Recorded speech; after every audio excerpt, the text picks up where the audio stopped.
The parchment crackled between Marcus's fingers as he read the message again, each word carving deeper into his chest like a blade finding spaces between his ribs.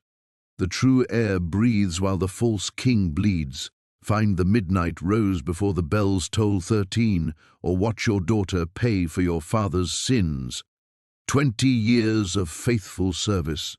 20 years of believing he knew his place in this world, and now everything felt like quicksand beneath his feet. Marcus glanced around the empty courtyard, morning shadows still long and dark between the towering walls. The palace wouldn't stir for another hour. He had time to think, but precious little of it. His father, Garrett Thorne, had been a blacksmith.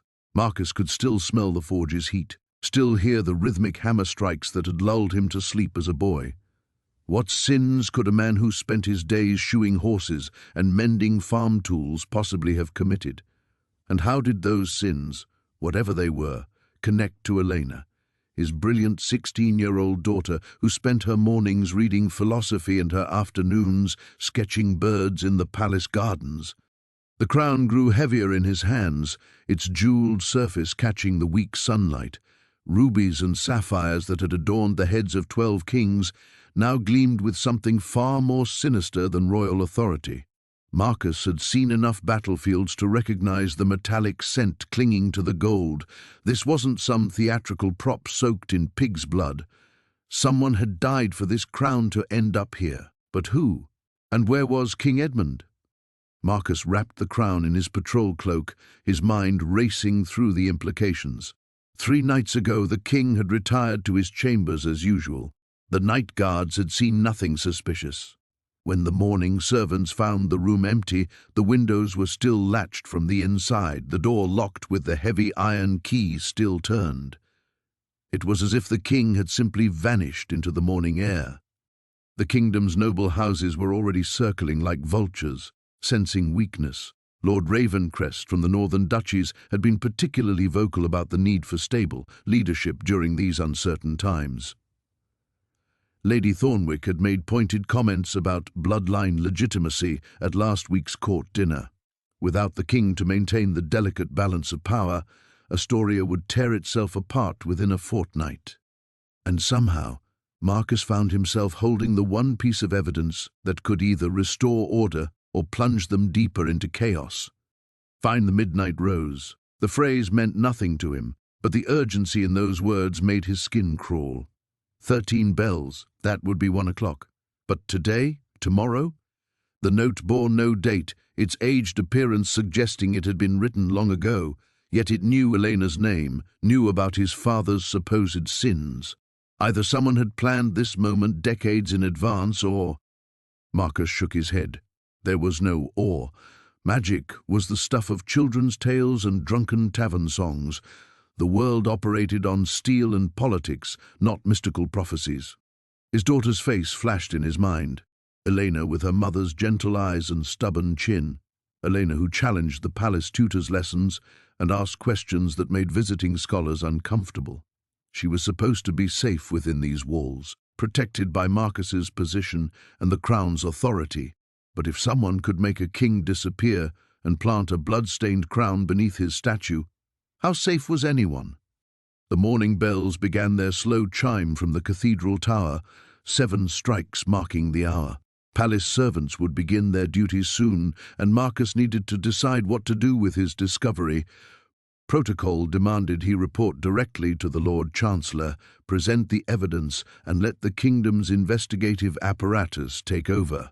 20 years of faithful service had taught him the value of following proper channels. But the note changed everything. Whoever had written it knew Marcus would be the one to find the crown. His patrol route was predictable, documented, known to palace staff. They wanted him specifically to receive this message, which meant they also knew he had a daughter to threaten and secrets to exploit. Marcus tucked the note inside his uniform jacket, feeling its weight against his chest like a confession he wasn't ready to make. The crown he would have to report, but the message was his burden to bear, at least until he understood what your father's sins truly meant, and why someone believed those sins worth visiting upon an innocent girl. The fog was beginning to lift from the courtyard, revealing the familiar world Marcus had spent 2 decades protecting. But familiarity was an illusion now. Somewhere in the shadows of Astoria's noble houses or forgotten corners, someone was orchestrating a game with rules Marcus didn't understand, and stakes he couldn't afford to lose. He had until 13 bells to learn those rules. The question was whether that would be enough time to save his daughter from a legacy he'd never known existed. The palace bells continued their morning song as Marcus forced his legs to carry him through the familiar motions of duty. Each step toward the Lord Chancellor's offices felt like walking deeper into a trap, but 20 years of service had carved these pathways into his bones. He could navigate the marble corridors blindfolded, knew which floorboards creaked in the servants' quarters, could predict the exact moment when Cook would emerge from the kitchens with flour-dusted hands and a scowl for anyone foolish enough to request changes to the day's menu. This predictable world had been his sanctuary once. After the chaos of his military years, the border skirmishes with Valdris, the long nights watching enemy campfires flicker in the distance, palace life had offered something precious, routine. Wake before dawn, inspect the guard rotations, walk his predetermined patrol route, file his reports with meticulous attention to detail that had earned him 3 commendations and the trust of 2 kings. Marcus paused outside the Chancellor's heavy oak door, the wrapped crown tucked beneath his arm like any other piece of evidence. Through the frosted glass panels, he could see Lord Pemberton's silhouette hunched over his desk, quill scratching across parchment with the mechanical persistence of a man who believed paperwork could solve any crisis. How many reports had Marcus delivered to this same office? How many minor infractions, suspicious visitors, and routine security matters had he dutifully documented? But nothing about this morning felt routine. The note pressed against his ribs with each breath, a constant reminder that someone had been watching him, studying his patterns, learning exactly how to place a mystery in his path. The thought made his skin crawl. How long had he been unwittingly dancing to someone else's choreography? "Captain Thorne!" Lord Pemberton's voice carried through the door, sharp with early morning irritation. "I can see you standing there. Either come in or stop blocking my light." Marcus entered the familiar chamber with its towering bookshelves and perpetual smell of ink and parchment. Pemberton looked older than his 53 years, silver hair thinning at the temples and worry lines carved deep around his eyes. The king's disappearance had aged them all, but the Chancellor bore the heaviest burden, maintaining the kingdom's daily operations while projecting calm authority he clearly didn't feel. "I found something during my morning patrol, my lord." Marcus placed the wrapped crown on the desk with ceremonial care. The crown of Astoria, in the courtyard. Pemberton's quill froze mid-sentence. When he looked up, his face had gone the color of old parchment. "Show me." Marcus unwrapped the crown, watching the Chancellor's expression shift from disbelief to horror as the bloodstains caught the lamplight. Neither man spoke for a long moment. The ticking of the great clock in the corner seemed unnaturally loud, each second marking time Marcus couldn't afford to lose. "Where exactly did you find this?" Pemberton's voice was carefully controlled, but his hand shook as he reached for his official ledger. Beneath King Aldric's statue, positioned deliberately, someone wanted it discovered. The questions that followed were predictable, methodical: time of discovery, weather conditions, any witnesses or disturbances. Marcus answered with professional precision, while his mind wandered to more personal territory. In 6 hours, Elena would wake in her small chamber in the palace's residential wing, stretch like a cat in the morning sunlight, and reach for whatever book currently held her attention. Today it would be Magistrate Harrow's treatise on natural philosophy, dense material that would challenge most court scholars, but Elena devoured such texts like candy. She would dress in her simple blue wool dress, the one that brought out her eyes, and make her way to the kitchen for breakfast. Cook would slip her an extra honey cake when she thought no one was looking, because Elena was one of the few people in the palace who actually listened to the old woman's stories about her grandchildren in the village. Then Elena would attend her morning tutorials with Master Aldwin, asking questions that made the elderly scholar beam with pride and occasionally retreat to his books for answers he didn't immediately possess. This was the life Marcus had built for them, safe, predictable, insulated from the political machinations that swirled through noble circles like autumn storms. His position as captain provided them with modest quarters, regular meals, and most importantly, protection. Elena could pursue her studies without worry about marriage alliances or court intrigue. She could be young and curious and brilliant without someone calculating how to exploit those qualities for political gain. But the note in his jacket promised to destroy all of that. Someone knew about his father's past, knew enough to threaten Elena specifically. The life Marcus had carefully constructed over 2 decades, the reputation he'd built, the trust he'd earned, the future he'd secured for his daughter, all of it could crumble if the wrong secrets came to light. Captain Pemberton was staring at him expectantly. "I asked about additional security measures." "Of course, my lord. I'll double the patrols immediately." The words came automatically, part of the protective routine that was already failing him. The morning bells chimed 8 times, and Marcus felt the weight of passing hours like stones in his chest. The conversation with Lord Pemberton stretched longer than Marcus could afford, each question chipping away at precious time. When he finally escaped the Chancellor's office, the palace corridors buzzed with the controlled chaos of morning routines. Servants hurried past with breakfast trays, their faces carefully neutral but their whispers betraying the anxiety that had settled over the kingdom like fog. 3 days without their king, and the facade of normalcy was beginning to crack. Marcus made his way toward the residential wing, his steps quickening with each passing moment. He needed to see Elena, needed to confirm she was safe before he could even begin to unravel the mystery consuming his thoughts. But as he rounded the corner near the library, a commotion ahead made him freeze. "Sir Marcus!" Young Timothy, one of the junior guards, was running toward him with undisguised panic. "Captain, you must come quickly. There's been an incident in the East Tower." The East Tower. Marcus felt his blood turn to ice. That was where the archives were kept, where Master Aldwin conducted Elena's private tutorials each morning. "What kind of incident?" "A break-in, sir. Someone went through the historical records during the night, made a terrible mess of it all." Timothy's voice cracked with nervousness. "Master Aldwin found it when he arrived for the morning lessons. Says nothing like this has happened in his 40 years of service." Marcus was already moving, his long strides forcing the younger man to jog alongside him. The East Tower had been his father's favorite part of the palace during the few times Garrett Thorne had visited. The old blacksmith had claimed the stone walls reminded him of the ancient castles he'd read about in books. Strange, now that Marcus thought about it, how a simple tradesman had possessed such extensive knowledge of architectural history. They climbed the winding stairs 2 at a time, passing the familiar tapestries that depicted Astoria's founding myths. Marcus had walked this route countless times over the years, usually to collect Elena after her studies. She loved the tower's quiet atmosphere, the way dust motes danced in the afternoon sunlight streaming through narrow windows. It was her sanctuary, and now someone had violated it.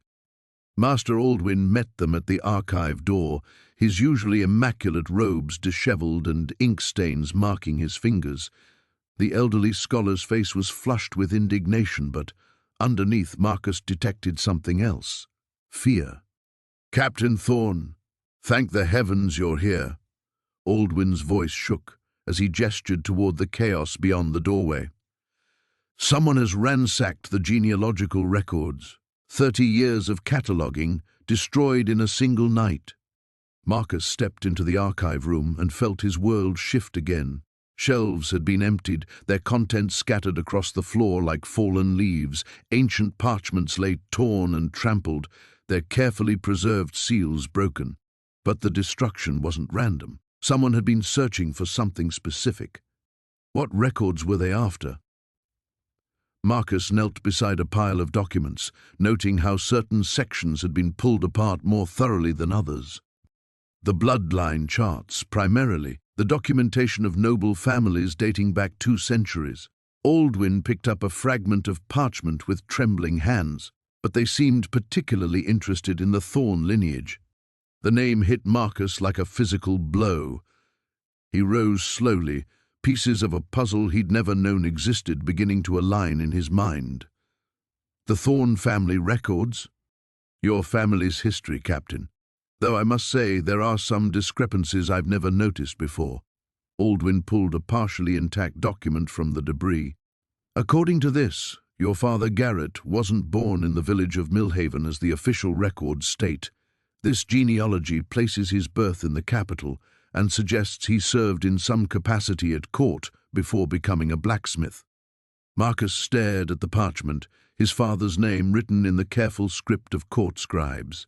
Below it, additional notations had been made in a different hand, notes that someone had tried to scrape away with a knife, leaving only fragments of words visible.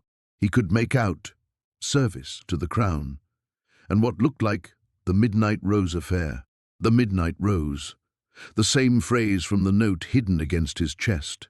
Master Aldwyn, Marcus said carefully, has my daughter been here this morning? Miss Elena? No, Captain. She typically arrives for her lessons within the hour, but with this mess... The scholar gestured helplessly at the destruction surrounding them. I sent word that her tutorials would be postponed until we can restore some order. Relief and terror warred in Marcus's chest. Elena was safe for now, but the break-in confirmed his worst fears. Someone was methodically unraveling his family's history, and they weren't being subtle about it. The note had warned him to find the Midnight Rose before 13 bells, but now it seemed others were seeking the same answers he needed. Timothy cleared his throat nervously. Captain, should I post guards here? Secure the remaining documents? Marcus nodded, his mind racing.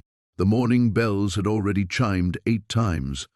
5 hours until 13 bells, assuming today was the deadline the note referenced. 5 hours to protect his daughter, decode his father's secrets, and find something called the Midnight Rose before an ancient vendetta claimed them both.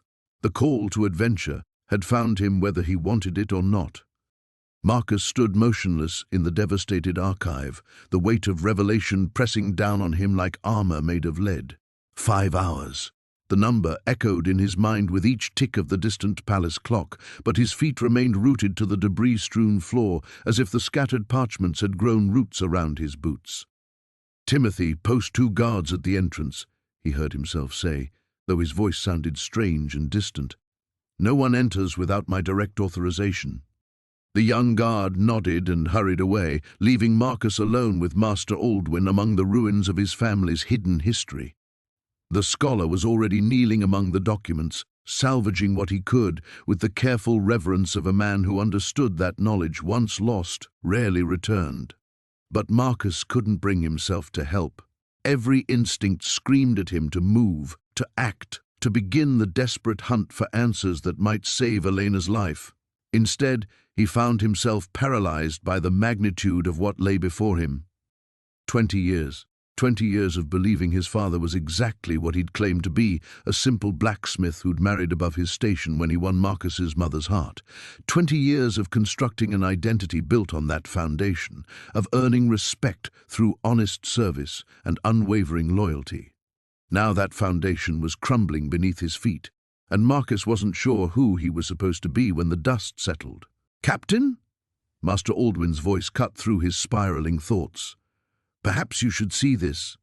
Marcus forced his legs to move, joining the scholar beside a partially intact ledger. The pages were water-stained and torn, but he could make out fragments of what appeared to be employment records from the royal household.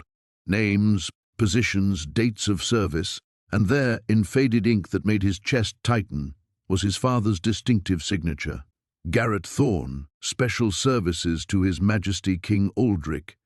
Not royal blacksmith or court metalworker, but special services. The phrase carried implications that made Marcus's mouth go dry. In the military, special services was a euphemism for the kinds of duties that never appeared in official reports, the kinds of work that required men who could disappear into shadows and emerge with problems permanently solved. Had his father been an assassin? The word felt foreign in his mind. incompatible with memories of gentle hands teaching him to work iron, of bedtime stories about brave knights and honorable quests. But the evidence was mounting like storm clouds, and Marcus couldn't ignore the growing certainty that everything he'd believed about his heritage was a carefully constructed lie. The note crinkled against his ribs as he leaned forward, studying the damaged records. Find the midnight rose before the bells toll 13, or watch your daughter pay for your father's sins. What sins? What had Garrett Thorne done in service to the crown that someone would seek revenge decades later? And why target Elena, who'd never even met her grandfather? Marcus closed his eyes, trying to center himself the way he had before difficult battles. But this wasn't combat. This was a maze of family secrets and political intrigue, the kind of complex maneuvering he'd always left to others while he focused on the straightforward business of protection and duty. Court politics required subtlety, manipulation, the ability to think 3 moves ahead while smiling at your enemies across a dinner table. Marcus was a soldier, not a spy.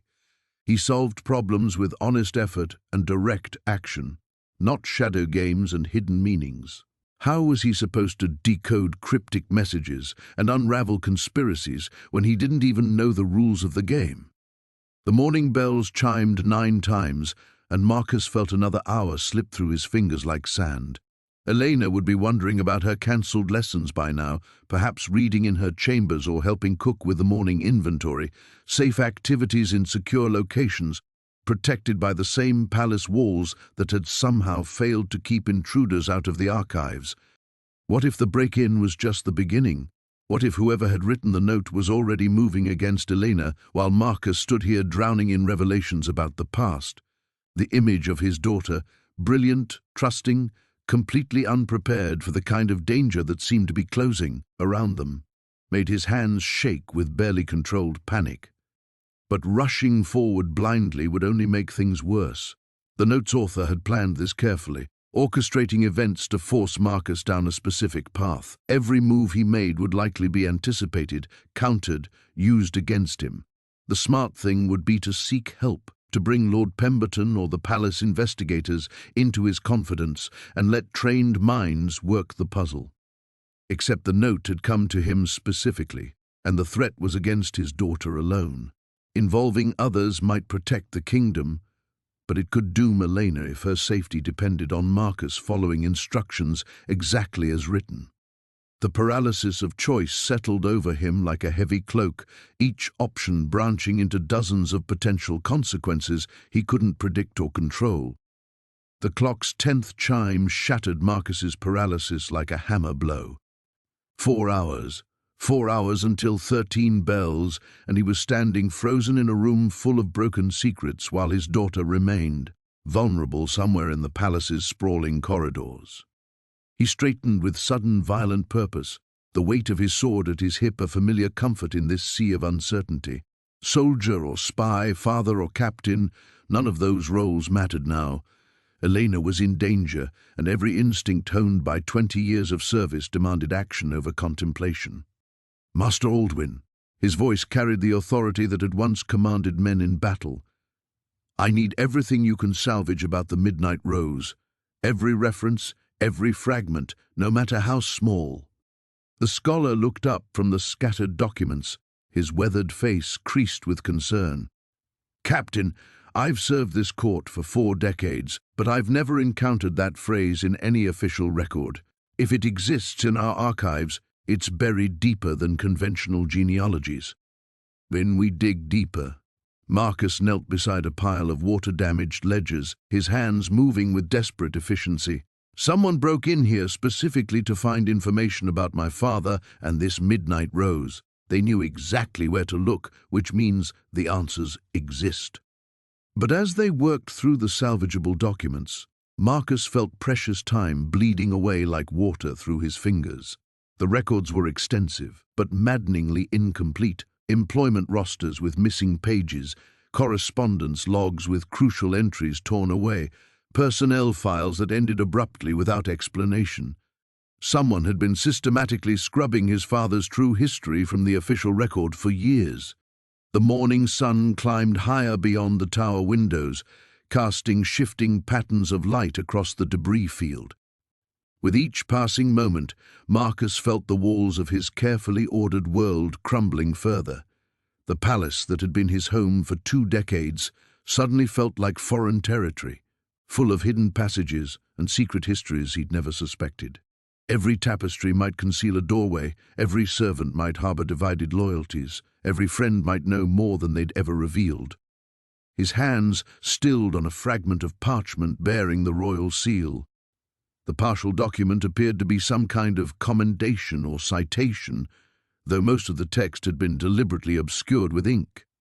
Only a few words remained visible: extraordinary service during the succession crisis and loyalty beyond question in matters of the succession crisis. Marcus had been barely 20 when King Aldric took the throne, young enough to accept the official story without deeper questioning. The previous king's death from fever, the smooth transition to his younger brother's rule, the tragic loss of the infant heir in the same epidemic that claimed his father, it had all seemed like natural if unfortunate political evolution. But what if the truth was more complex? What if his father had played a role in ensuring King Aldric's path to power? The note's words echoed in his memory. The true heir breathes while the false king bleeds. Was someone claiming that King Aldric's rule was illegitimate, that the supposedly dead prince had somehow survived? Marcus rose abruptly, decision crystallizing in his chest like ice. He couldn't unravel decades of buried history while sitting in this destroyed archive. The answers he needed weren't in these damaged records. They were hidden in the shadows where his father had once moved, in the secret corners of the palace where real power was wielded away from public ceremony. Master Aldwin, I need you to keep working here, but carefully. If anyone asks what you're researching, tell them you're simply cataloguing the damage. Marcus pulled his captain's cloak around his shoulders, feeling the familiar weight settle across his back. And if anyone comes looking for information about my family specifically, send word to me immediately. Where are you going, Captain? Marcus paused in the doorway, looking back at the scholar who had taught Elena to love learning, who had spent years nurturing her brilliant mind with patience and genuine affection. How many other relationships in his life were about to be tested by the revelations ahead? How many people he trusted would look at him differently once the truth about his heritage emerged? To find the Midnight Rose, he said simply, before someone else pays the price for my father's choices. The corridor beyond the archive felt different now, not the familiar hallways of home, but the dangerous passages of a maze where his daughter's life hung in the balance. Marcus moved with purpose toward the palace's lower levels, toward the servant quarters and storage chambers, where older staff might remember things that never made it into official records. There was no going back now. The comfortable life he'd built for himself and Elena was already lost, shattered by the note that had upended everything he thought he knew about his family. His only choice was to move forward into the unknown, following a path laid out by an enemy whose identity and motives remained hidden. But as he descended into the palace's depths, Marcus felt something he hadn't experienced in years, the sharp clarity of absolute commitment. Whatever secrets waited in the shadows ahead, whatever truths would reshape his understanding of the past, he would face them all for Elena's sake. The real journey was finally beginning. The palace's lower levels carried the scent of aged stone and forgotten memories. Marcus descended the narrow servant stairs, each step taking him further from the ordered world of ceremony and protocol into the labyrinthine depths where the kingdom's true business had always been conducted. Here, beneath the marble halls and gilded chambers, lay the beating heart of palace life, kitchens that fed hundreds, storage chambers that held centuries of accumulated secrets, and quarters that housed the army of servants whose discretion kept the crown's reputation intact. The corridors grew narrower as he moved deeper, lit by oil lamps that cast dancing shadows on walls, lined with simple wooden doors. Unlike the upper palace with its rich tapestries and polished floors, this domain was purely functional, worn stone passages that had witnessed generations of whispered conversations and clandestine meetings. It was here, Marcus realized, that his father would have moved during his mysterious service to the crown. He found himself standing before a heavy oak door, marked only with a brass nameplate, reading Mrs. Whitmore, head of household staff. Beyond it, he could hear the soft scratching of a quill and the rustle of papers being sorted. Constance Whitmore had managed the palace's domestic operations for over 30 years, arriving as a young woman during King Aldric's early reign. If anyone would remember Garrett Thorne's true role at court, it would be her. Marcus knocked twice, the sound echoing hollowly in the stone corridor. "Enter." The voice was crisp, accustomed to authority. The office beyond was surprisingly spacious, lined with ledgers and filing cabinets that contained the records of every person who had served the crown during Mrs. Whitmore's tenure. The woman herself sat behind a scarred wooden desk, her silver hair pulled back in a severe bun that emphasized the sharp intelligence in her pale blue eyes. She was perhaps 60, her face lined but alert, and Marcus felt her gaze assess him with the practiced efficiency of someone who had learned to read people's intentions quickly. "Captain Thorne." Her tone was neutral, professional, an unexpected pleasure. "How may I assist you?" Marcus closed the door carefully behind him, noting how the thick walls would muffle conversation from the corridors beyond. "Mrs. Whitmore, I need to ask you about my father, about his service here at the palace." Something flickered across her features, so quickly he might have imagined it if not for the way her hands stilled on the papers before her. "Your father was a blacksmith, Captain. Surely you know more about his work than I would." "Please." Marcus stepped closer to her desk, letting urgency bleed into his voice. "Someone ransacked the genealogical archives this morning, searching specifically for information about the Thorne family. My daughter's life may depend on me understanding what my father really did here." Mrs. Whitmore studied him for a long moment, and Marcus felt as though she was weighing his words against some internal calculation he couldn't follow. The silence stretched between them, broken only by the distant sounds of kitchen activity filtering through the walls. "Sit down, Captain," she said finally, her voice softer than before, "and close the door properly. There's a second latch that engages when you turn the handle clockwise." Marcus followed her instructions, hearing the soft click of hidden mechanisms engaging. When he turned back, Mrs. Whitmore had risen from her desk and moved to a filing cabinet in the far corner of the room. Her fingers found a specific drawer that she opened, with a key drawn from beneath her collar. "Your father was a good man, Marcus." She used his given name for the first time, and the familiarity carried unexpected weight, but he was never a simple blacksmith. The file she withdrew was thick but unmarked, bound with ribbon that had faded with age. She set it on the desk between them and resumed her seat, her hands folded as if in prayer. "Garrett Thorne served King Aldric in the most sensitive capacity imaginable," she continued. "He eliminated problems that couldn't be solved through conventional means. Political rivals who threatened the succession, foreign agents who infiltrated the court, nobles whose ambitions exceeded their loyalty.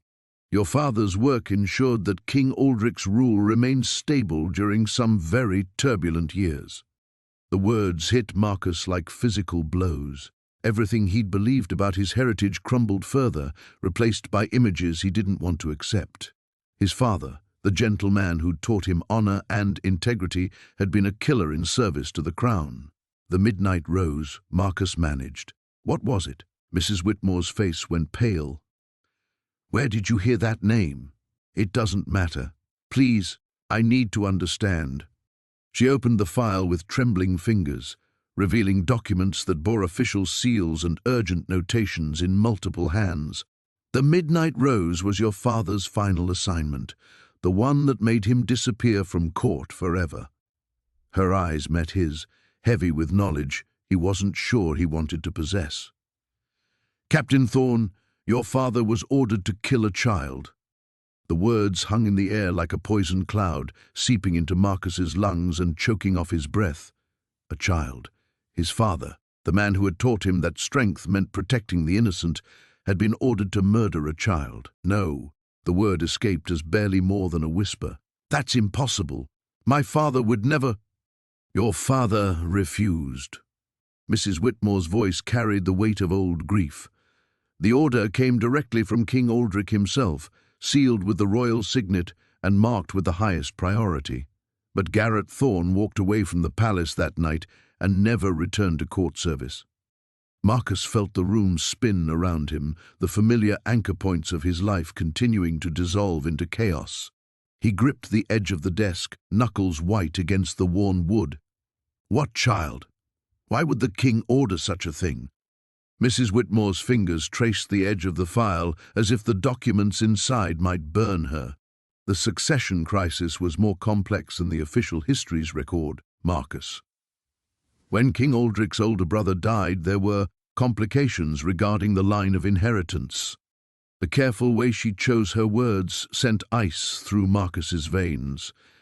He thought of the fragment he'd found in the archives, the reference to extraordinary service during the succession crisis. You're talking about the infant prince, the one who supposedly died of the same fever that killed his father. Prince Edmund didn't die of fever. Each word seemed to cost her something. He was hidden away by loyalists who feared King Aldrich would see his nephew as a threat to his rule. They were right to be afraid. The implications crashed over Marcus like a tide. If the prince had survived, if he'd been hidden away all these years, then the note's message took on terrible new meaning. The true heir breathes while the false king bleeds. Someone claiming to be the rightful king was orchestrating events, using Marcus's family history as a weapon against him. But my father refused the assignment, Marcus said, grasping for something solid in the shifting ground of revelation. He walked away. How does that put my daughter at risk now? Mrs. Whitmore closed the file, her movements deliberate and final. Because Garrett Thorne wasn't the only person King Aldrich sent after the child Marcus. He was simply the first. She met his gaze, and he saw decades of carefully guarded secrets reflected in her eyes. The prince was found eventually, but by then, your father had already been marked as unreliable, a man who might someday testify to orders that were never supposed to exist. The room felt smaller suddenly, the walls pressing in as Marcus understood the trap his family had been living in for decades. His father hadn't just walked away from court service. He'd become a liability, a witness to royal crimes who could never be fully trusted to keep silent. That's why he became a simple blacksmith, Marcus said slowly. Why he never spoke of his service. Why he raised me to value honor above ambition. He was trying to disappear, and he succeeded for a time. Mrs. Whitmore's voice carried genuine sadness. Garrett found peace in his forge and his family. But some secrets are too dangerous to stay buried forever.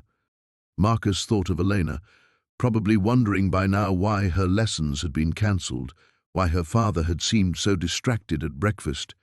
She had no idea that her grandfather's choices were reaching across the years to threaten her safety. The weight of protection settled on his shoulders like armor, familiar but heavier than he'd ever felt before. Who else knows the truth about the prince? He asked. Very few. King Aldrich made sure of that. Mrs. Whitmore stood and moved to the small window that looked out onto a service courtyard.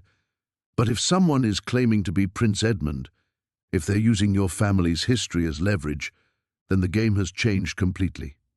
The morning bells chimed 11 times, each toll driving home how quickly time was passing.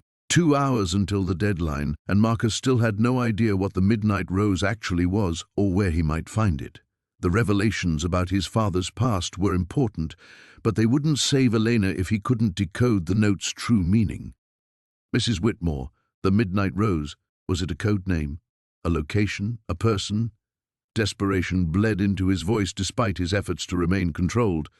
She turned from the window, and Marcus was startled to see fear in her weathered features. I don't know, Marcus. After your father refused the assignment, all records related to the prince were sealed or destroyed.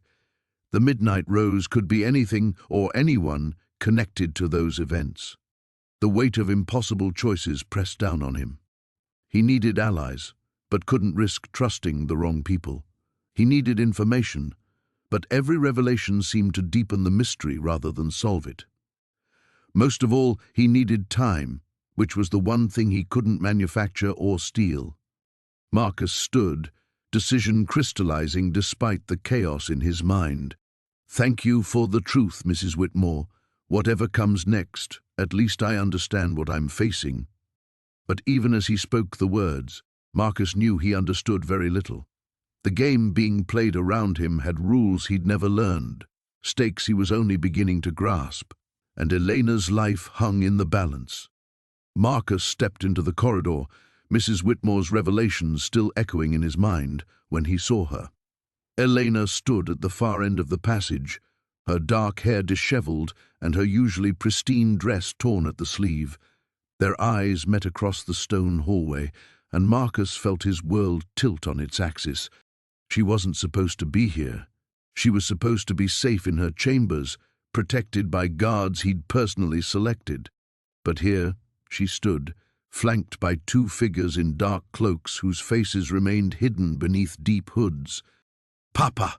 Elena's voice carried down the corridor, steady despite the fear Marcus could see in her posture. Even in captivity, his daughter maintained the composure he'd taught her, the inner strength that reminded him painfully of her mother. One of the cloaked figures stepped forward, and Marcus's hand instinctively moved toward his sword before stopping. Any sudden movement might endanger Elena further. "Captain Thorne." The voice was cultured, educated, with an accent that spoke of noble breeding. "How good of you to save us the trouble of finding you. Let her go." Marcus took a careful step forward, gauging distances, counting exits. The corridor was narrow, limiting tactical options. Behind him, he heard Mrs. Whitmore's sharp intake of breath. "This is between us. She's done nothing wrong." "Nothing wrong?" A laugh escaped the hood, cold and bitter. "She carries the blood of Garrett Thorne. That is crime enough." A second figure moved slightly, revealing a glimpse of Elena's face. She was pale but alert, her eyes tracking between Marcus and her captors with the quick intelligence that had always been her greatest asset. She was looking for an opportunity, he realized, planning her own escape even as she waited for rescue. "You received our message, I trust?" The speaker's tone remained conversational, as if discussing the weather rather than kidnapping. "About the Midnight Rose?" "I received it." Marcus forced his voice to remain level despite the rage building in his chest. "But I don't know what you want. The Midnight Rose could be anything." "Could it?" The hood turned slightly, and Marcus caught a glimpse of pale skin, sharp features. "Your father never told you the truth, did he? About what he was really asked to do all those years ago?" Mrs. Whitmore's breathing had grown shallow behind him. Marcus could feel her terror radiating outward like heat from a forge, adding another layer of complexity to an already impossible situation. "I know about the prince," Marcus said carefully. "I know my father refused his orders." "Ah, but that's where you're wrong, Captain." The figure reached up and slowly pulled back his hood, revealing a face that made Marcus's blood turn to ice. The man was perhaps 40, with the sharp, aristocratic features that graced royal portraits throughout the palace. His hair was dark with threads of premature silver, his eyes the distinctive pale blue of the royal bloodline. But it was the scar running from his left temple to his jawline that confirmed Marcus's worst fears, a scar that spoke of violence survived, of a childhood cut short by betrayal and blood. Prince Edmund. The name escaped Marcus's lips before he could stop it. "King Edmund," the man corrected softly. "Though I suppose legitimacy is a matter of perspective. Your father certainly struggled with that question." Elena's eyes widened as she understood the implications. Her captors weren't common criminals or foreign agents. They were claimants to the throne itself, players in a game of succession that had been hidden for decades. "The Midnight Rose wasn't a code name, Captain Thorne," Edmund continued, his voice carrying the weight of old pain. "It was a person, a young woman who helped hide me after your father's failure of nerve. She died protecting me when King Aldrich's other assassins finally found our hiding place." The pieces fell into place with sickening clarity. Marcus's father hadn't just refused to kill a child. He'd allowed that child to escape, to grow into a man with a legitimate claim to power and a burning desire for revenge. "What do you want?" Marcus asked, though he dreaded the answer. "Justice."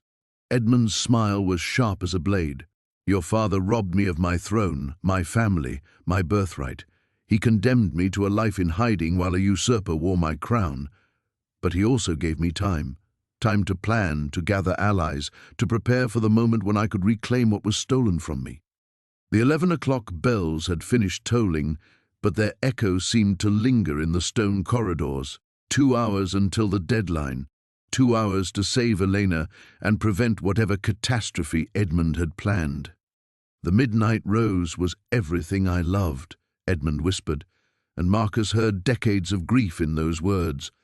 "Now your daughter will pay the price for her murder. Unless, of course, you can give me what I truly want. King Aldric's head on a silver platter." Marcus stared at Prince Edmund, the impossible demand hanging between them like a drawn blade. Kill King Aldric, the sovereign he'd sworn to protect, the man he'd served with unwavering loyalty for 20 years, the very foundation of his oath, his honor, his entire identity. "You're asking me to commit treason," Marcus said slowly, his voice echoing off the stone walls. "To murder my king." "Your false king," Edmund corrected, his pale eyes burning with decades of suppressed rage. "The usurper who ordered my death when I was barely old enough to walk, the man who stole my birthright and built his reign on the bones of my family." Behind Marcus, Mrs. Whitmore made a small, choked sound. He could feel her terror radiating outward, but couldn't spare the attention to comfort her. Every fiber of his being was focused on Elena, on the second cloaked figure whose grip on his daughter's arm was loose, but ready to tighten at the first sign of resistance. "Papa," Elena said quietly, her voice steady despite everything, "don't listen to him. Don't—" Silence. Edmund's companion spoke for the first time, a woman's voice sharp with authority. Elena fell quiet, but her eyes remained fixed on Marcus, conveying a message he couldn't quite decipher. Marcus's mind raced through possibilities, each more desperate than the last. He could try to fight his way to Elena, but the narrow corridor worked against him. The palace guards he'd positioned throughout the building were too far away to help, and calling out would likely result in Elena's immediate harm. He was trapped by his own devotion, paralyzed by love. "You have until the 13th bell," Edmund continued, his cultured voice making the threat sound almost reasonable. "Bring me proof of Aldric's death, and your daughter lives. Fail, and she'll join the Midnight Rose in whatever comes after this world." "There is another option," Marcus said desperately. "You could simply leave, take your supporters and go.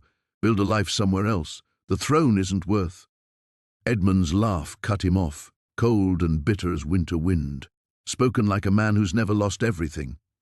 "Do you know what it's like to watch your protector die in your arms, Captain?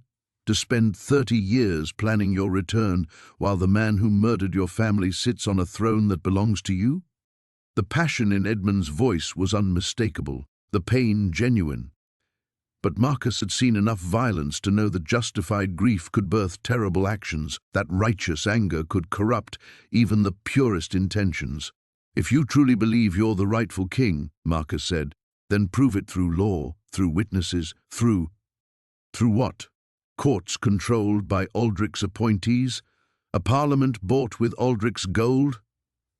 Edmund stepped closer, and Marcus could see the deep lines etched around his eyes, the weight of years spent in hiding. "Your father understood the futility of official channels when he let me escape that night. He knew there was no legal remedy for royal murder." The corridor seemed to grow smaller around them, the weight of history and expectation pressing down like a physical force. Marcus thought of King Aldric, not the distant sovereign of state ceremonies, but the man who'd personally commended Marcus's service, who'd asked after Elena's education, who'd shown genuine grief at Queen Margaret's funeral. The king was far from perfect, but he was a decent man, trying to rule justly in difficult times. But Elena's life outweighed everything else. Marcus felt something fundamental shift inside his chest, like a foundation stone cracking under unbearable pressure. The oath he'd sworn 20 years ago, to protect and serve, to place duty above all else, suddenly seemed like words spoken by a stranger. When forced to choose between abstract loyalty and his daughter's survival, there was no choice at all. How? The word escaped his lips before he could stop it. How would you want it done? Edmund's smile was triumphant and terrible. I knew Garrett Thorne's son would see reason eventually. The details are yours to decide, Captain. You know the king's routines, his vulnerabilities. Just ensure he dies today, before the final bell. Mrs. Whitmore gasped behind him, the sound sharp with betrayal and disbelief. Marcus couldn't bring himself to turn around, couldn't face the judgment he'd see in her eyes. He was crossing a line that could never be uncrossed, becoming something he'd never imagined possible. Elena was watching him with an expression he couldn't read. Not fear, not disappointment, but something else entirely, something that looked almost like understanding. "You'll release her unharmed?" Marcus asked, hating how his voice sounded. Weak, defeated, desperate. Upon delivery of proof, Edmund confirmed. "I'm not unreasonable, Captain. I simply want what was stolen from me." The bells began tolling noon, each chime driving nails into the coffin of Marcus's honor. 12 hours since he'd found the blood-stained crown. 1 hour until he became a regicide. 1 hour until everything he'd ever been would die alongside his king. Marcus stood frozen as the noon bells faded into silence, Edmund's demand echoing in his mind like a death knell. But as the last chime died away, something shifted in Elena's posture. Her eyes, still fixed on his face, flickered once toward the left wall, a movement so subtle that only someone who'd raised her would notice. Then she spoke, her voice carrying a strange emphasis that made Marcus's breath catch. "Papa, you taught me that honor isn't about following orders blindly. Remember the story of the knight who served the wrong master?" The words hit Marcus like a physical blow. Elena wasn't just comforting him, she was trying to tell him something. The story of the knight who served the wrong master. It was a tale he'd told her years ago, about a warrior who discovered his lord was a usurper and had to choose between loyalty and truth. But why bring it up now? Unless... Marcus's gaze followed Elena's subtle gesture toward the left wall, where an ornate tapestry depicting the royal coat of arms hung in the dim corridor light. The Astoria crest showed a golden lion beneath a crown, but there was something else woven into the design that he'd never noticed before. At the base of the crown, almost hidden in the intricate threads, was a small rose, dark purple, nearly black, a midnight rose.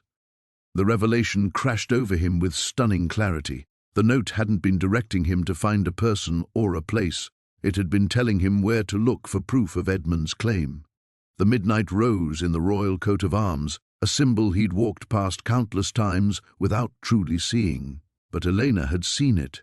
His brilliant daughter had deciphered what the trained investigator had missed. "You're very observant," Edmund said, following Marcus's gaze to the tapestry. "Though I suspect you're only beginning to understand." Marcus stepped closer to the wall hanging, his mind racing. If the midnight rose was hidden in the royal symbols themselves, what did that mean? Had someone loyal to Edmund's cause managed to encode evidence of his legitimacy into the very heart of the palace? The original coat of arms, Marcus whispered, understanding flooding through him, before Aldrich took the throne. "Now you begin to see." Edmund's voice carried a note of grim satisfaction. "The midnight rose was the personal symbol of my mother, Queen Isabella. When Aldrich usurped the throne, he ordered all traces of her line removed from official heraldry. But some things are harder to erase than others." Marcus examined the tapestry more closely, his fingers tracing the nearly invisible rose woven into the golden threads. There was something beneath the surface, a hardness that suggested something had been sewn into the fabric itself. "Documents," he breathed. "You hid documents in the palace itself. Marriage certificates, birth records, witness testimonies from those present at my birth." Edmund's pale eyes glittered with decades of careful planning. "Everything needed to prove that I am Prince Edmund of Astoria, rightful heir to the throne. My supporters placed them here years ago, waiting for the right moment." The pieces fell into place with sickening clarity. This wasn't just about revenge, it was about legitimacy. Edmund had actual proof of his claim, evidence that could shatter the foundation of Aldric's reign if revealed publicly. But such revelations would throw the kingdom into chaos, potentially sparking a civil war that would cost thousands of lives. "You never needed me to kill the king," Marcus said slowly. "You could have revealed this evidence at any time." "Could I?" Edmund's expression darkened. "You think Aldric would simply abdicate upon seeing documents? You think the nobles who've profited from his reign would peacefully accept a change in leadership? Blood was always going to be necessary, Captain. The only question was whose." Elena shifted slightly, and Marcus caught her subtle gesture toward her captor. The woman holding his daughter was standing near a junction in the corridor, close enough to several passages that a sudden distraction might create an opportunity for escape. But Marcus realized with growing horror that he might not need to fight his way out. The terrible logic of Edmund's position was becoming clear. If the prince truly had legitimate documents proving his claim, then King Aldric was indeed a usurper, and Marcus's oath had been sworn to protect the rightful ruler of Astoria. The foundation of his entire world tilted beneath him as he confronted a truth more devastating than any physical threat. What if Edmund was right? What if the man Marcus had served loyally for 20 years had built his reign on murder and lies? What if honor demanded not loyalty to his current king, but justice for the true heir? "Show me," Marcus heard himself say. "Show me the proof."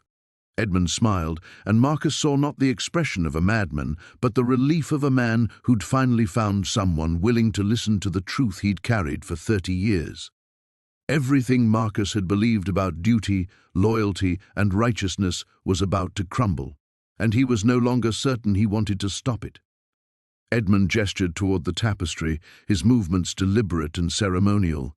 "Carefully, Captain. These documents have survived 30 years of hiding. They mustn't be damaged now." Marcus's fingers found the hidden seam beneath the midnight rose, his hands steadier than his racing heart. As he worked to extract what lay concealed within, his mind struggled to process the magnitude of what was unfolding. Behind him, Mrs. Whitmore's breathing had grown ragged, while Elena remained perfectly still, her eyes tracking every movement. The documents came free in a silk-wrapped bundle, yellowed with age but remarkably preserved. Marcus unfolded the first page with trembling hands, recognizing immediately the formal script and royal seal of the church records. Marriage certificate between King William and Queen Isabella. Birth certificate for Prince Edmund, first of his name, born in the 20th year of King William's reign. But it was the witness list that made Marcus's blood run cold. His father's name was there, signed in the familiar angular script Marcus remembered from childhood letters. Garrett Thorne, royal blacksmith, witness to the prince's birth. "Your father wasn't just an assassin," Edmund said softly, watching Marcus's face. "He was present at my birth, one of the trusted few who could verify my legitimacy. When Aldric ordered my death, your father faced an impossible choice: follow orders and murder the rightful heir, or betray his new master to preserve the kingdom's true bloodline." Elena caught Marcus's eye again, and this time her message was clear. She'd positioned herself perfectly. If Marcus created enough of a distraction, she could break free and reach one of the side corridors. His daughter had been planning her own rescue while he'd been paralyzed by moral uncertainty. The revelation gave Marcus something he hadn't felt since discovering the bloodstained crown: hope. And with hope came clarity. "You're right," Marcus said, his voice growing stronger as he met Edmund's gaze. "If these documents are authentic, then King Aldric is indeed a usurper. My oath was sworn to protect the rightful king of Astoria." He paused, folding the papers carefully. "Which means I've been serving the wrong man for 20 years. Edmund's smile widened, triumph blazing in his pale eyes. "Finally, someone who understands." "But," Marcus continued, his tone hardening, "that doesn't give you the right to threaten my daughter. A rightful king doesn't rule through terror and kidnapping. The atmosphere in the corridor shifted like a tide turning. Edmund's expression darkened, while his companion's grip on Elena tightened reflexively. Marcus saw his daughter wince, but remain composed, ready to act when the moment came. "You dare lecture me about kingship?" Edmund's cultured voice cracked with barely contained rage. "I've spent 30 years in exile, watching that usurper destroy everything my family built. I've earned the right to reclaim my throne by any means necessary." "No," Marcus said firmly, surprising himself with his conviction. "Suffering doesn't justify becoming what you hate. The Midnight Rose, the woman you loved, would she recognize the man you've become? Would she approve of threatening children to achieve your goals?" For a moment, pain flickered across Edmund's features, a glimpse of the wounded boy beneath the embittered man. But it passed quickly, replaced by cold determination. "Sentiment is a luxury I can't afford," Edmund replied. "The kingdom needs its rightful ruler, regardless of the methods required to restore proper succession." Marcus studied the documents in his hands, then looked up at Elena. His daughter gave him the slightest nod. She was ready. Mrs. Whitmore had pressed herself against the wall behind him, but he could sense her gathering courage rather than cowering in fear. "You're right about one thing," Marcus said, his mind racing through possibilities. "The kingdom deserves its rightful king, but it also deserves better than civil war and bloodshed." He met Edmund's gaze directly. "I have a counter-proposal." Edmund's eyebrow arched skeptically. "You're hardly in a position to negotiate, Captain." "Actually, I think I am." Marcus held up the documents. "You need these to prove your legitimacy. But more than that, you need someone with access to the palace, someone King Aldrich trusts, someone who can present your case without triggering immediate violence." Understanding dawned in Edmund's eyes, followed quickly by wariness. "Go on." "I'll help you reclaim your throne," Marcus said, his voice growing stronger with each word. "But we do this properly. No assassinations, no bloodbaths. We present the evidence publicly, let the nobles and Parliament decide. If you're truly the rightful king, you shouldn't need to murder your way to the throne." Elena's eyes shone with pride, and Marcus felt something fundamental settle into place inside his chest. This was right. This was the path that honored both his oath and his conscience. "And in return?" Edmund asked, though Marcus could see the prince was genuinely considering the proposal. "My daughter goes free, now, immediately." Marcus's tone brooked no argument. "You get your throne through justice rather than vengeance. Everyone wins." The corridor fell silent except for the distant sound of palace life continuing beyond their small drama. The 13th bell was still an hour away, but Marcus no longer felt like time was his enemy. For the first time since finding the bloodstained crown, he had a plan that might actually work. Edmund studied Marcus for a long moment, his pale eyes calculating.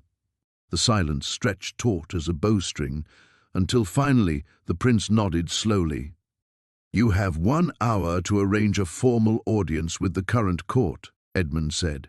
"If you can guarantee safe passage and a fair hearing before the assembled nobles, I'll release your daughter and present my case through legitimate channels."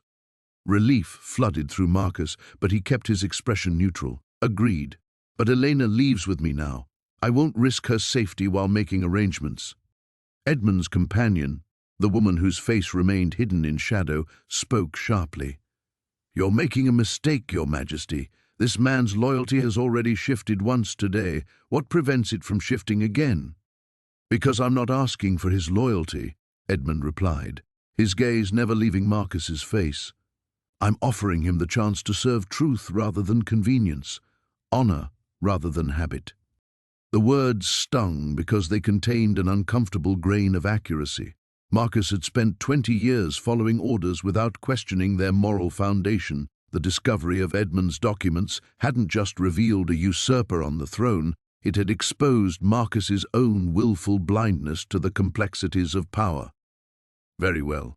Edmund stepped aside, gesturing for his companion to release Elena. "But understand, Captain, if this is a deception, if you're simply buying time to warn Aldrich and prepare defenses, there will be consequences far beyond your daughter's life." I have supporters throughout the kingdom. This revelation won't die with me."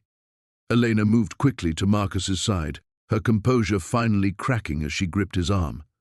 He pulled her close, feeling the tremor in her hands despite her brave facade. Behind them, Mrs. Whitmore emerged from the shadows like a ghost, her face pale but determined. "Papa," Elena whispered, her voice barely audible. "The documents, are they real?" Marcus glanced down at the papers still clutched in his free hand. The church seals looked authentic, the signatures genuine. But more than that, the story they told aligned perfectly with the gaps and inconsistencies he'd never questioned in the official histories of King Aldric's rise to power. "I believe so," he murmured back. "Which means everything we thought we knew has been a lie," Elena finished, her teenage pragmatism cutting straight to the heart of their dilemma. "What will you do?" It was the question that had been burning in Marcus's chest since Edmund first revealed his identity. The oath of a royal guard was sacred, binding unto death. But what happened when that oath had been sworn under false pretenses? What happened when loyalty to one king meant betraying another's rightful claim? "The right thing," Marcus said, though he wasn't entirely certain what that meant anymore. Somehow, Edmund was already moving toward one of the side corridors, his companion following like a shadow. But he paused at the junction, looking back with an expression that mixed desperation with dangerous hope. "1 hour, Captain. The great hall with the full court in attendance. If you can arrange that, I'll trust in justice rather than force." His smile was sharp as winter frost.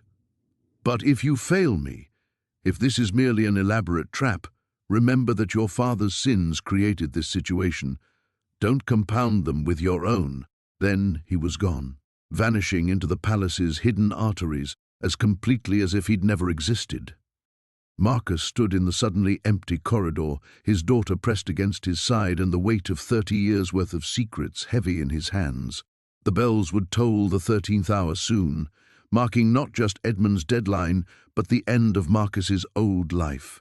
Everything that came after would be uncharted territory. "Mrs. Whitmore," he said without turning around, "I need you to find Lord Chancellor Pemberton immediately. Tell him there's an urgent matter requiring a full court assembly, a revelation concerning the succession that cannot wait." "Sir?" The old woman's voice wavered. "What shall I tell him about the nature of this revelation?" Marcus looked down at the documents that had the power to topple a kingdom, then at Elena's upturned face. His daughter was watching him with complete trust, believing utterly that her father would find a way to do the right thing. The weight of that faith was almost unbearable. "Tell him," Marcus said slowly, "that the past has finally caught up with the present, and that before this day is over, Astoria will know the truth about its rightful king." As Mrs. Whitmore hurried away, her footsteps echoing in the empty corridor, Marcus realized he had committed himself to a path with no possibility of retreat. In 1 hour, he would either help restore a rightful monarch or participate in the destruction of everything he'd sworn to protect. The final confrontation was no longer looming. It was inevitable, rushing toward them with the inexorable force of justice too long delayed. The great hall had never felt so vast or so suffocating. Marcus stood at the threshold, Elena beside him and the damning documents tucked securely in his coat, watching as the most powerful nobles in Astoria filed into their ancient seats. The October afternoon light filtered through stained glass windows, casting fractured rainbows across the stone floor where kings had been crowned and traitors executed for 7 centuries. "Captain Thorne!" Lord Chancellor Pemberton's voice carried across the mounting murmur of confused voices. "This is highly irregular. The king himself isn't even—" "The king will want to hear this," Marcus interrupted, his voice carrying further than intended in the vaulted space. Conversations died as curious faces turned toward him. "Trust me, your lordship. What I have to reveal concerns the very foundation of his reign." His reign. The words tasted bitter now, weighted with new knowledge. Marcus caught sight of familiar faces among the assembling court. Lord Blackwood, whose family had profited immensely from King Aldric's policies, Lady Ravencroft, whose husband had died defending Aldric's claim 30 years ago, Duke Harrington, who'd been present at Prince Edmund's alleged execution. How many of them knew the truth? How many had helped bury it? Elena squeezed his arm, her touch grounding him as his mind threatened to spiral into paranoid calculations. His daughter had changed into a clean dress and pinned up her hair, transforming from kidnapping victim back into the composed young woman who regularly attended court functions. But Marcus could see the steel in her posture, the way she held herself ready for whatever came next. "Papa," she whispered, so quietly only he could hear, "are you certain about this? Once you speak, there's no taking it back." The question struck at the heart of his agonizing uncertainty. Was he certain? The documents felt authentic. Edmund's story rang true, and the gaps in official history suddenly made terrible sense. But authenticity and truth weren't the same as wisdom, even if Edmund was the rightful heir. Revealing that fact would plunge Astoria into chaos. Civil wars had been fought over less compelling claims. The great doors opened with ceremonial weight, and King Aldrich entered flanked by his personal guard. Marcus felt a jolt of conflicted emotions seeing the man he'd served faithfully for 2 decades. Aldrich looked older than his 58 years, silver threading through his dark hair and lines of worry etched deep around his eyes. This was a king who'd carried the weight of crown and kingdom, who'd made difficult decisions and lived with their consequences. This was also, if Edmund spoke truth, a usurper who'd built his reign on an infant's murder. Marcus. King Aldrich's voice carried genuine warmth as he approached. "Pemberton says you have urgent news regarding the succession. Has something happened to Prince Robert?" The irony was almost unbearable. King Aldrich was concerned about threats to his heir, never suspecting that the true threat came from a predecessor he believed safely dead. Marcus met his king's eyes, and felt something fracture inside his chest. "Your Majesty," Marcus began, his voice steady despite the earthquake in his soul, "what I'm about to reveal will be difficult. Perhaps we should speak privately before enough delays." The voice rang out from the gallery above, cultured and commanding. Every head turned upward as Edmund stepped into view, no longer hiding in shadows, but standing tall in a black coat that emphasized his pale features. He'd somehow acquired formal court dress, transforming from mysterious threat into a figure that looked disturbingly regal. Gasps echoed through the hall. Several of the older nobles went white as parchment, recognition dawning in their faces. Duke Harrington actually stumbled backward, his hand moving instinctively toward a sword that wasn't there. "Impossible," King Aldrich breathed. But Marcus heard something beyond shock in the king's voice. He heard guilt. Edmund descended the gallery stairs with measured precision, each step calculated for maximum dramatic impact.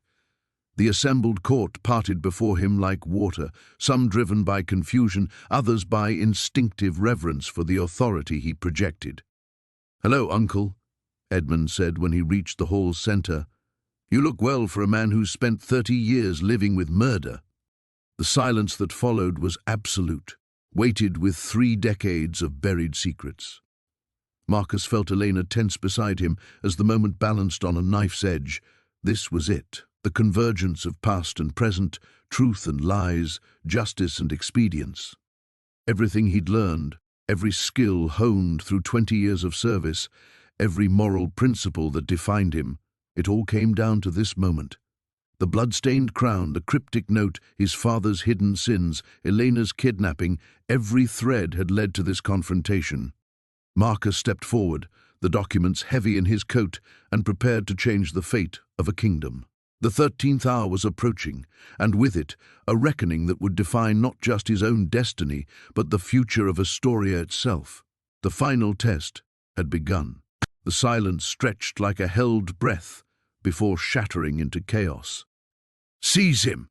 King Aldrich's command rang through the great hall, but his personal guards hesitated, confusion warring with decades of trained obedience.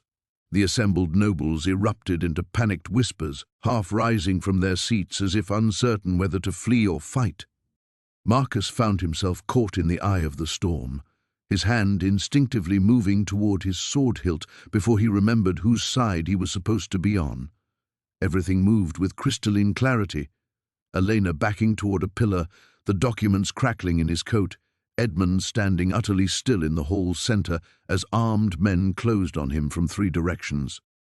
"Wait," Marcus's voice cut through the din with 20 years of battlefield authority.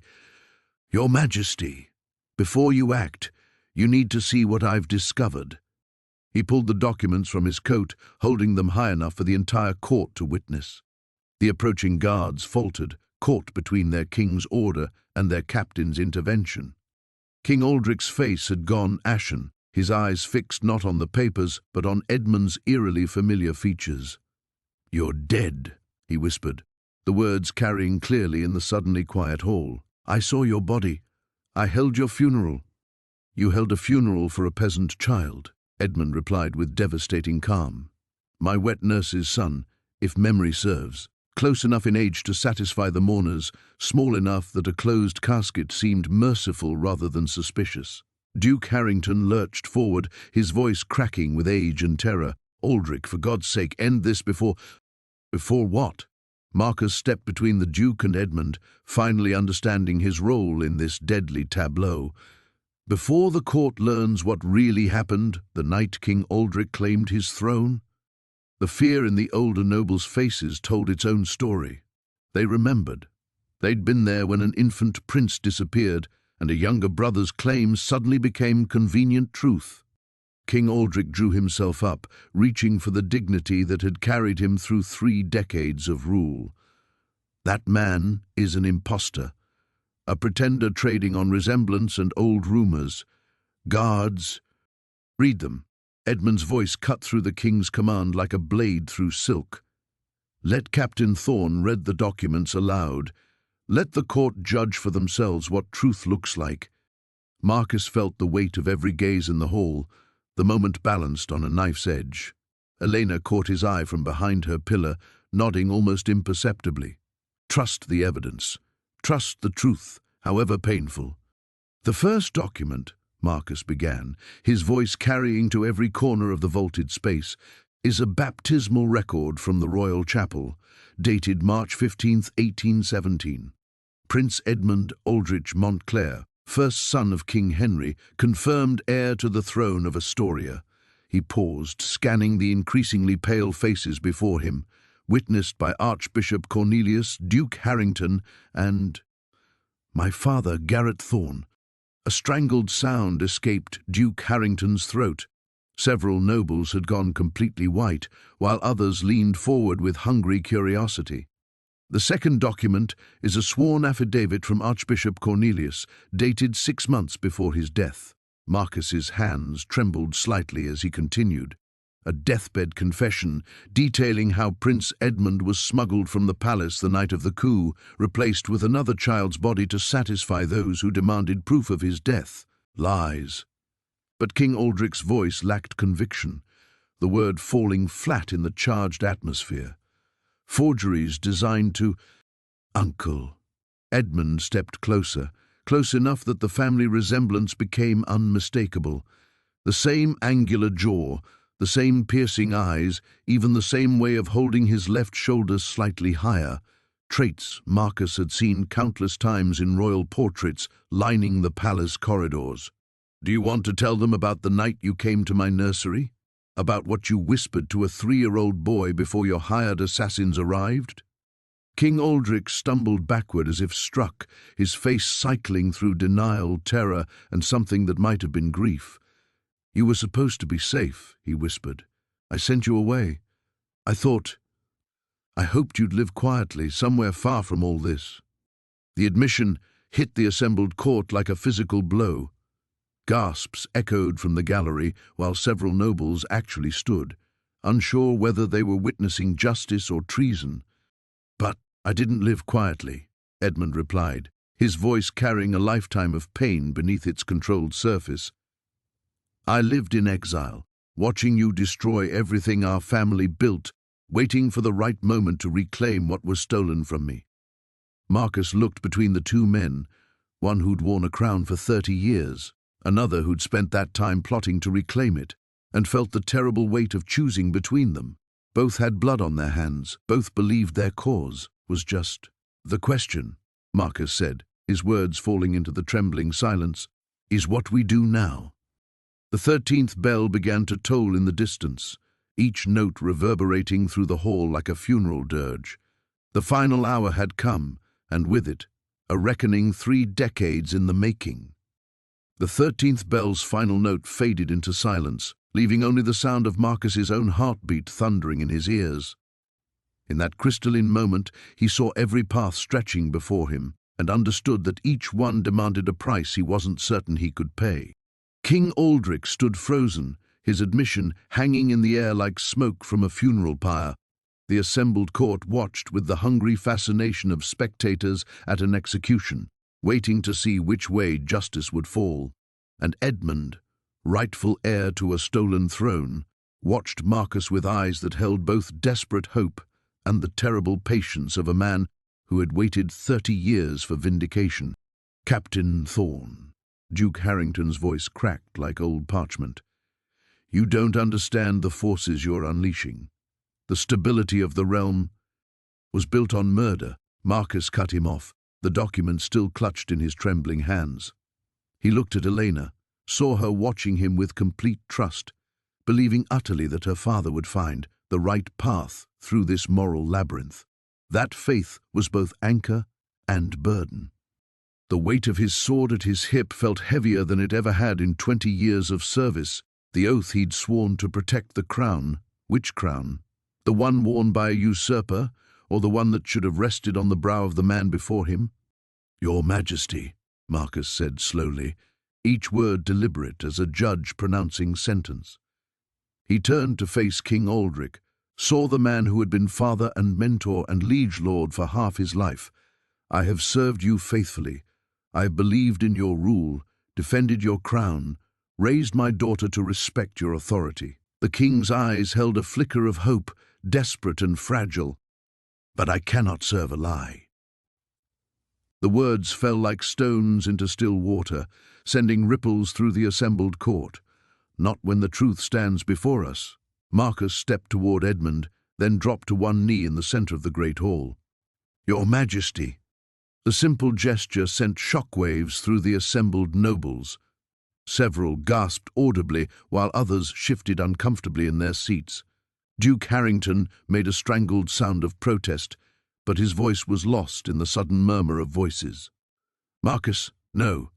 King Aldrich's voice broke on the words. "After everything we've built together." "You built it on a child's grave," Marcus replied without rising. He held out the documents toward Edmund, offering them like a sword of state. "I cannot be party to that anymore." But as he knelt there, feeling the cold stone through his uniform, Marcus glimpsed Elena's face in his peripheral vision. She was watching him with pride and terror in equal measure, and suddenly he understood the true cost of his choice. He would never be captain of the Royal Guard again. The position he'd earned through blood and valor, the identity that had defined him for 20 years, gone. More than that, the enemies he'd made in service to King Aldrich would remember his betrayal. They would seek revenge, and Elena would be the most vulnerable target. "Papa!" Elena's voice was barely a whisper, but it carried clearly in the hall's tense silence. She stepped forward, her chin raised with stubborn courage that reminded him painfully of her mother. "Whatever comes next, we'll face it together." The promise in her voice nearly broke him. His brilliant, brave daughter, willing to accept exile or worse because she believed in his choice. She would pay for his principles with her own future, the comfortable life at court, the advantageous marriage he'd hoped to arrange, the security that came with being the daughter of the realm's most trusted soldier. All of it sacrificed on the altar of a truth that most would prefer remained buried. Edmund stepped forward and placed a surprisingly gentle hand on Marcus's shoulder. "Rise, Captain. You've already given enough." Marcus looked up into eyes that held understanding of sacrifice. This man who had given up a lifetime to reclaim what was rightfully his. "Your Majesty, I pledge my sword to your service, whatever the cost." "The cost may be everything," Edmund warned softly, his voice pitched for Marcus's ears alone. Those who supported the usurpation won't simply accept defeat. There will be war. Behind them, King Aldric was backing toward the great doors, his remaining loyal guards forming a protective circle. His eyes found Marcus one last time, holding a mixture of betrayal and something that might have been understanding. "This isn't over," Aldric called out, his voice carrying the authority of 3 decades on the throne. "The realm will bleed for your choice, Marcus. Remember that when the bodies start falling." Then he was gone, swept away by his guards toward whatever stronghold still recognized his claim. Marcus rose slowly, feeling the weight of his decisions settle around him like armor. He had chosen truth over convenience, justice over stability, moral principle over personal safety. The victory was Edmund's, but the price was everyone's to pay. The bells had finished tolling, but the reckoning was only beginning. The great hall emptied slowly, nobles departing in hushed clusters that reminded Marcus of mourners leaving a funeral, which in many ways they were, witnesses to the death of one reign and the uncertain birth of another. The massive oak doors closed with hollow finality, leaving only a handful of figures in the cavernous space that had just witnessed the reshaping of a kingdom. Marcus stood near the throne, Elena at his side, both of them watching Edmund examine the crown of Astoria where it rested on its ceremonial cushion. The bloodstains had been carefully cleaned away, but Marcus could still see them in his mind's eye, fresh crimson on ancient gold, the first sign that his ordered world was about to collapse. 30 years, Edmund said quietly, his fingers hovering just above the crown's rim without quite touching it. "I used to dream about this moment, planned every word, every gesture, but now—" He trailed off, his hand dropping to his side. "Now you wonder if the cost was worth it?" Marcus found himself speaking with surprising gentleness to this man he'd considered an enemy just hours ago. Edmund's smile held no warmth. "Now I wonder if I remember how to be anything other than vengeance given human form." The admission hung in the air between them, brutally honest. Marcus studied the rightful king's profile and saw exhaustion etched in every line, not the tiredness of a single sleepless night, but the bone-deep weariness of a man who had carried rage and purpose for 3 decades without pause. "Papa." Elena's voice drew Marcus from his observations. She was looking toward the gallery where a small commotion had erupted, servants rushing about, voices raised in urgent whispers. "Something's happening." The steward, Pemberton, appeared at the gallery rail, his usually immaculate appearance disheveled. "Your Majesty," he called down, then paused, uncertainty flickering across his features as he realized he was addressing a different king than he'd served that morning. Edmund gestured for him to continue. Authority came to him naturally, Marcus noted, the unconscious bearing of someone born to command. "King Aldric's forces have secured the eastern wing of the palace," Pemberton reported, his voice carefully neutral.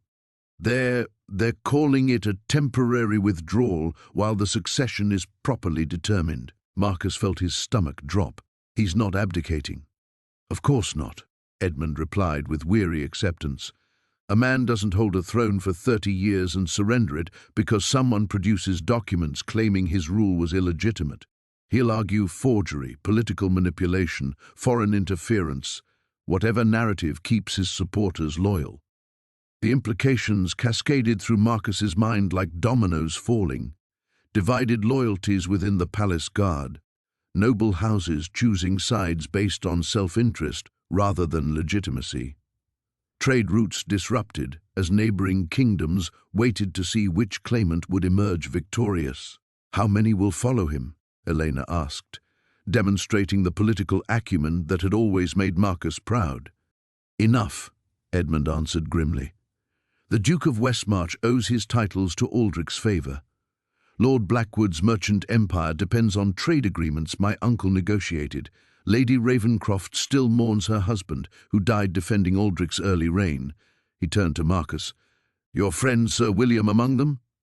Marcus closed his eyes, remembering William's shocked expression as he'd knelt before Edmund. His oldest friend, his brother-in-arms, the man who'd stood with him through 2 decades of campaigns. Now they would likely meet across a battlefield. "I don't know," Marcus admitted. "His loyalty to the crown runs deep, but he's an honorable man. If he believes Aldrich is the rightful king, the sentence didn't need finishing. And the common people?" Elena pressed. "What will they think when word spreads?" Edmund's laugh was bitter as winter wind. "They'll think what they're told to think by whichever lord holds sway in their region. Some will see justice finally served. Others will see chaos threatening their livelihoods. Most will simply hope to survive whatever comes next." The weight of responsibility settled on Marcus's shoulders like a familiar burden. He'd made his choice, thrown his lot in with truth and justice, but consequences rippled far beyond his personal honor. Elena was right to ask these questions, understanding the scope of upheaval he'd helped unleash. "Your Majesty," Marcus said formally, "what are your immediate plans? If King Aldrich is consolidating power in the East Wing, then we consolidate power here," Edmund finished. "Send word to the commanders of the 3 northern garrisons, Generals Hartwell, Blackthorne, and Morrison. They served under my father before Aldrich's coup. If any remember their oaths to the true royal line, now is the time to honor them." Marcus nodded, already mentally composing the messages. Military logistics. This he understood. The politics of legitimacy might be murky waters, but the practicalities of securing allies and resources followed familiar patterns. As he began planning their next moves, Marcus caught sight of Elena quietly collecting the scattered documents from where they'd fallen during the confrontation. His daughter, carefully preserving the evidence that had changed their fate forever. The reckoning was indeed only beginning, but they would face it with clear consciences and steady purpose. 3 days later, Marcus stood in the same courtyard where he'd found the blood-stained crown, watching the morning mist rise from cobblestones that seemed to hold memories in their ancient mortar. The palace around him buzzed with controlled chaos, messengers departing for distant garrisons, servants adapting to new protocols, guards learning to salute a king many had never seen before yesterday. He was no longer captain of the Royal Guard. That title had died with his oath to Aldrich. Instead, Edmund had named him Lord Protector of the Realm, a position that carried greater authority but felt strange on his tongue. After 20 years of following orders, he now found himself giving them to men who had once been his equals. "The transformation suits you," Elena said, joining him by the courtyard's central fountain. She wore a new dress, deep blue silk that marked her changed status as ward of the crown rather than daughter of a simple guard captain. The change in their circumstances showed in small details, the quality of her jewelry, the deference of passing servants, the way nobles now sought her favor instead of dismissing her presence. "Does it?" Marcus touched the golden medallion at his throat, symbol of his new office. "I feel like I'm wearing someone else's clothes. You look like yourself, just more." She smiled, but he caught the uncertainty beneath her confidence. "How are the replies from the northern garrisons?" "Mixed." Marcus pulled a leather portfolio from his coat, containing correspondence that would shape the kingdom's future. General Hartwell remembers his oath to the true royal line. His forces march for the capital within the week. Morrison remains neutral, claiming he needs to see how events unfold. And Blackthorne? He sighed. Blackthorne's loyalty lies with whoever kept the realm stable for 30 years. The bitter irony wasn't lost on him. In choosing justice over convenience, he'd helped divide the very kingdom he'd sworn to protect. Every message that arrived brought news of nobles choosing sides, of merchants hoarding goods against uncertain times, of common folk caught between competing claims to legitimacy. "Papa," Elena's voice held the gentle firmness she'd inherited from her mother. "You did what was right." "Did I?" The question escaped before he could stop it, carrying 3 days' worth of doubt and sleepless contemplation. King Aldrich's rule brought peace, prosperity. His methods were questionable, but his results— Marcus gestured toward the bustling palace around them. "Now look what we've unleashed." We've unleashed the truth." Elena placed her hand over his, her touch warm against his weathered skin. "Whatever comes of it, at least it will be built on something real." Before Marcus could respond, hoofbeats echoed from the palace gates. A single rider approached under a white banner, not the royal colours of either claimant, but the neutral grey of the Merchant Guild.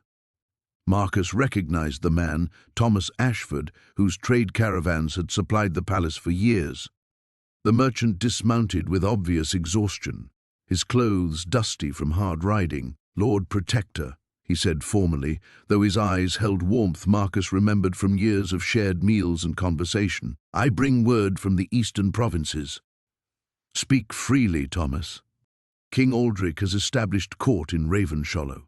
He's calling for all loyal subjects to reject the pretender who has seized the capital through foreign manipulation." Thomas paused, choosing his words carefully. "The people are confused, my lord. They remember Aldric's reign fondly, but they also remember stories of the lost prince. Many ask which claim to believe." Marcus felt the familiar weight of command, the burden of decisions that would ripple through countless lives. "What would you have me tell them?" "Tell them what you told us 3 days ago," Elena interjected, surprising both men. "Tell them the truth, complete and unvarnished, and trust them to choose wisely." Thomas nodded slowly. "The Merchant Guild has discussed this matter extensively, Lord Protector. We've decided to maintain trade with all regions, regardless of which banner they fly. Commerce must continue, whatever political winds blow." It was a pragmatic decision, one that would help prevent complete economic collapse while the succession resolved itself. Marcus found himself grateful for such practical thinking amid the ideological fervor gripping the nobility. "Your wisdom serves the realm well," Marcus replied formally. "Safe travels, Thomas." As the merchant departed, Marcus realized how much he'd changed in these few short days. The man who'd found the crown would have seen Thomas's neutrality as dangerous fence-sitting. The Lord Protector understood it as necessary stability in uncertain times. "You're learning," Elena observed, reading his expression with unsettling accuracy. "Learning what?" "That leadership isn't about choosing between perfect options. It's about accepting the consequences of necessary choices." She smiled, suddenly looking far older than her 17 years. "Mother would be proud of who you've become." Marcus pulled his daughter close, feeling the truth of her words settle into his bones. He was no longer the simple guard captain who'd sworn unquestioning loyalty to a crown. The blood-stained gold had transformed him into something more complex, a man who understood that justice and pragmatism must walk hand in hand, that truth without wisdom was merely another form of tyranny. Whatever came next, he would face it as himself, changed but not broken, tested but not defeated. The morning mist continued rising around them, carrying away the last traces of who they used to be. The mist had fully lifted by the time Marcus returned to his new chambers in the Western Tower, where the Lord Protector's quarters offered a commanding view of the kingdom he now helped govern. 6 months had passed since that dawn discovery in the courtyard, 6 months of careful reconstruction and delicate diplomacy that had slowly, impossibly begun to bear fruit. The civil war many had predicted never quite materialized. King Aldric's support had eroded gradually as more evidence surfaced, not just of Edmund's legitimacy, but of the systematic corruption that had flourished in the shadows of the old regime. The Duke of Westmarch had quietly switched allegiances when documents revealed how his grain monopoly had artificially inflated food prices. Lord Blackwood's merchant empire crumbled when his involvement in slave trading came to light. Even Lady Ravenscroft had eventually acknowledged Edmund's claim, though she maintained a dignified distance at her country estate. Marcus set down the morning's correspondence and walked to the window, where the courtyard below showed signs of genuine renewal. The fountain ran clear again after years of neglect, its carved dolphins gleaming in the autumn sunlight. Merchants from distant kingdoms had begun arriving weekly, drawn by Edmund's promises of fair trade agreements. Children played in corners where guards had once stood in rigid formation, their laughter a sound that had been missing too long from the palace walls. The midnight rose blooms in broad daylight now, Elena said from the doorway, using the phrase that had become their private jest. She carried a leather satchel marked with the royal seal, her role as Edmund's chief diplomatic correspondent having evolved naturally from her gift for languages and keen political instincts. "Any word from the northern provinces?" Marcus asked, though he could read the answer in her satisfied expression. "General Morrison has formally recognized King Edmund's sovereignty. The last holdout has fallen." She joined him at the window, both of them looking out over a kingdom slowly healing from its ancient wounds. 30 years of lies, and it all unraveled because someone was brave enough to read a blood-stained note. Marcus touched the medallion at his throat, its weight familiar now. "Your mother always said the truth has a way of surfacing, no matter how deep it's buried." She was right about many things. Elena's voice carried the comfortable sadness of grief, acknowledged and processed. "She would have loved to see you like this, not just following orders, but helping shape the future." Through the window, they watched King Edmund emerge from the stables astride a modest bay horse, eschewing the elaborate carriages his predecessor had favored. The rightful king had proven himself a thoughtful ruler, more concerned with effective governance than royal pomp. His first act had been establishing a truth commission to investigate decades of hidden corruption. His second had been reducing the palace guard by half, redirecting those resources to improve roads and schools in distant villages. "Do you ever wonder what would have happened if you'd simply reported the crown to your superiors that morning?" Elena asked. Marcus considered the question seriously. "Every day. But wondering and regretting are different things." A soft knock interrupted their conversation. Sir William entered, his approach still formal despite the friendship slowly rebuilding between them. The choice of sides had strained their bond nearly to breaking, but time and shared purpose had begun mending what ideology had torn apart. "Lord Protector, His Majesty requests your presence in the council chamber. The delegation from Valenhall has arrived with their trade proposals." "Of course." Marcus straightened, feeling the familiar surge of purpose that came with meaningful work. "Elena, will you review the grain surplus reports before this afternoon's meeting?" "Already done." She held up her satchel with a grin. 3 provinces show excellent harvests, enough to establish the emergency reserves King Edmund requested. As they prepared to part ways, Marcus to his diplomatic duties, Elena to her economic analysis, William to his patrol routes, Marcus felt a profound contentment settle over him. This was what service truly meant, not blind obedience to authority, but conscious participation in building something worthy of loyalty. The bloodstained crown had indeed changed his fate forever, but not in the way he'd first feared. It had stripped away comfortable illusions and forced him to confront hard truths about justice, loyalty, and the price of moral courage. In losing his simple certainties, he had gained something more valuable, the ability to choose his own path. Elena kissed his cheek before departing, her gesture carrying all the love and pride that words could never adequately express. She had inherited her mother's wisdom and her father's strength, but the choices ahead would be entirely her own. Marcus watched her go, then turned toward the council chamber where duty waited. Outside his window, the kingdom of Astoria stretched toward distant horizons, no longer perfect but finally honest. The mist had lifted completely, revealing a world worth protecting. He had found his crown at dawn, blood-stained and broken. Now, in the clear light of afternoon, he had helped forge something better, a realm built on truth rather than convenience, justice rather than expedience. The transformation was complete, and it was good.